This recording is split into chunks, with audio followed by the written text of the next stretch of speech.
विधान परिषदेच्या उपसभापती डॉक्टर नीलम गोऱ्हे सध्या बोलतायत. आपण थेट जाऊया तिकडे.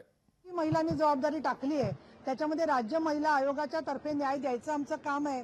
लोकशाहीमध्ये त्यांनी पंतप्रधानांकडे जायचं का राज्यपालांकडे जायचं हा त्यांचा प्रश्न आहे. मला असं वाटतं की अशा गोष्टी करण्याबरोबर त्यांनी सुद्धा महिला अत्याचार विरोधी प्रत्यक्षात काम करण्याकडे जर का लक्ष दिलं तर जनतेचं भलं होऊन तेवढी 10 मतं तरी त्यांना मिळतील. ताई, टीका करताना त्यांनी असाही उल्लेख केलेला आहे की नीलमताई यांना अशा पद्धतीच्या बैठका घेण्याचा अधिकारासंदर्भात आरोप केलेला आहे. सुचलेलं हे त्यांनी सांगितलेलं की वैष्णवी हगवणे प्रकरण होऊन आता अनेक दिवस झालेले आहेत आणि त्यानंतर ही बैठक होते. खरं तर ही बैठक अगोदरच झाली पाहिजे होती. महिला अत्याचारांमध्ये सातत्याने राज्यात वाढ होते असं त्यांचं म्हणणं आहे. मुळामध्ये असं आहे की महिलांच्या संदर्भातल्या ऊसतोड कामगार असतील किंवा वेगवेगळ्या ठिकाणच्या फोरेन्सिक संदर्भामध्ये म्हणजे 6 फेब्रुवारीला सुद्धा आम्ही बैठक घेऊन पाठपुरावा केलेला होता. पण आम्ही फक्त बैठका घेऊन थांबत नाही, तर त्या महिलांचा FIR लिहिला जावा, साक्षीदार त्यांच्याबरोबर टिकावे आणि कोर्टामध्ये शिक्षा व्हावी म्हणून आम्ही सातत्याने प्रयत्न करत असतो. परंतु ज्या लोकांना लोकशाहीमधल्या नागरी हक्कांच्या बद्दलचं आणि पीठासीन अधिकाऱ्यांच्या संदर्भातले काय अधिकार आहेत याची माहितीच नाहीये, त्यामुळे मला असं वाटतं की त्याची दखल घेण्यासारखी नाहीये आणि म्हणून मी काही त्यांची दखल घेत नाही.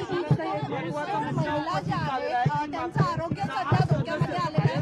जवळपास 2019 पासून जर आपण पाहिलं मी तुम्हाला आधी वेळ देते.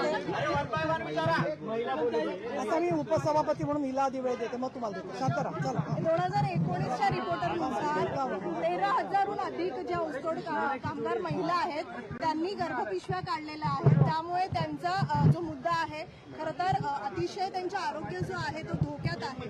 याविषयी काही चर्चा झाली आहे? नाही, या संदर्भात चर्चा झाली, पण तुमच्या सगळ्यांच्या माहितीसाठी सांगते की 2019 मध्ये या विषयावरती लक्षवेधी लावली होती. त्याला हिस्टेरेक्टॉमी म्हणजे गर्भाशयाची पिशवी काढून घेण्याची शस्त्रक्रिया, हे 4 शब्द सुद्धा बऱ्याचशा लोकांना माहीत नव्हते.